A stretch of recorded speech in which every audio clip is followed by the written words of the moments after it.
Then we see the idea of what Lenny has done previous to this, and it says, and you ain't going to do no bad things like you done in Reed. And that's really important because it sets up a backstory for us. We know that something's happened, and we know that Lenny then has some kind of previous experience, and George trying to warn him and kind of control him here by telling him this is interesting. When we find ourselves at the novel's conclusion, what's interesting is that we think, like, when we look back at some of the warnings here, obviously they're not really kind of peppered with any kind of real strength behind them. You know, just telling him something like this, maybe something stronger could have been done, etc. So maybe it shows us in some ways George's kind of lack of intelligence, or to some level, you know, not being able to get full control or make sure this was fully understood or realized. But also you could argue that it just as easily shows us how Lenny did not have a capacity to learn, which we'll come to when we look at Lenny.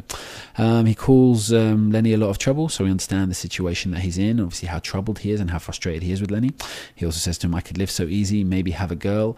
And that's really interesting because George isn't only going to give up then on Lenny if he lets Lenny go, but it also kind of tells us in a way, obviously first of all he's saying he could have it easy, but second of all he's also saying that he'd kind of give up on the idea of a dream himself, because obviously if one is their own master and has their own land and etc, then obviously he'd have to work his land, and he'd obviously have to make arrangements on his land. So it's no means an easy life at the beginning. So that idea there that he could live so easy kind of just shows, you know, maybe sometimes he just wants the easiest way out, but that is not actually what he wants, because as we know, what he wants in many ways is the American dream.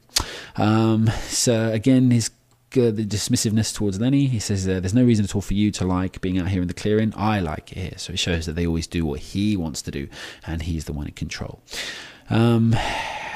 We also, through this line here where he actually talks about his Aunt Clara, Lenny's Aunt Clara, he says about the mice, you always killed them. And that's really important because we kind of get the idea here that Lenny is associated with death the whole time.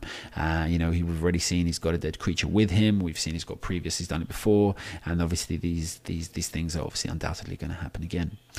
He also said to him, you're going to get that wood, which kind of shows the master-servant thing, you know. And also you could look at it in terms of Lenny makes George's life a little easier because, you know, he has a servant around him and obviously a defender around him, as we see later on, or you know, a kind of a wall of strength, and also a reason to be employed anywhere around him. So it's kind of, we can't forget the benefits that he gets out of his relationship with Lenny as well, something that's all too easily forgotten. Well, a lot of students, when they write about essays, they only focus on what George does for Lenny, but we've got to remember the symbiotic nature of this relationship and how they help each other.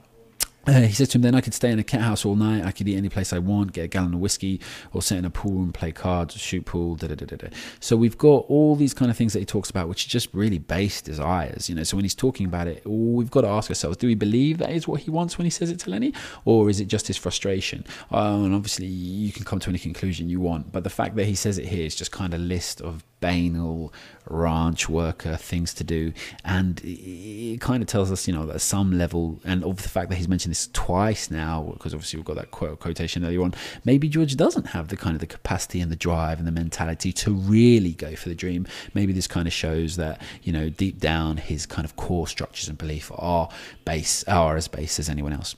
And he says here again, this shows their relationship, you get in trouble, and the fact that that's a short sentence is kind of really powerful. He just says, you get in trouble, and then you do bad things, and I got to get you out. So first of all, the way he speaks to Lenny is simple. That could be a reference to obviously how he has to speak to Lenny, and obviously his own lack of some kind of education, but also in reference to his what he has to do, and obviously a lack of nobility as well, like, you know, making it that clear. But obviously we're not building up George to be a hero character, so it's fine. He also says, I never get no peace from living with Lenny and from the way he has to be. But then at the same time, we find the contradiction, because he never gets no peace because he's got Lenny around, but then he feels he's special because he has Lenny. So again, we have to look at all these contradictions in George. And then obviously he has a go at him, and obviously he says all these things. He has a go at him, but he says, look, I want you to stay with me. And that's probably quite genuine, because he's not only saying it to make Lenny feel better, but he's saying it as well because he knows. And this is interesting, it comes just before he gives Lenny the rabbits, what's known as the rabbit speech. It's really interesting because he wants him to stay with me because he knows that having him is the real difference between him and any other man. That's the only difference between him and any other man. And as we see later on in the novel, it's actually mentioned as a weird thing for two people to be traveling around with each other. So here we find again a little on that when he starts to talk about that rhythmic speech, guys like us, etc., etc., George's voice became deeper. And that's really interestingly put, because it's kind of like a mantra for them, almost like it has like a religious prayer-like feel. His voice became deeper, and he repeats the words rhythmically. So obviously they're ingrained in him. It's something he lives by, a code that he's had to make himself believe, or a code that he wants to believe.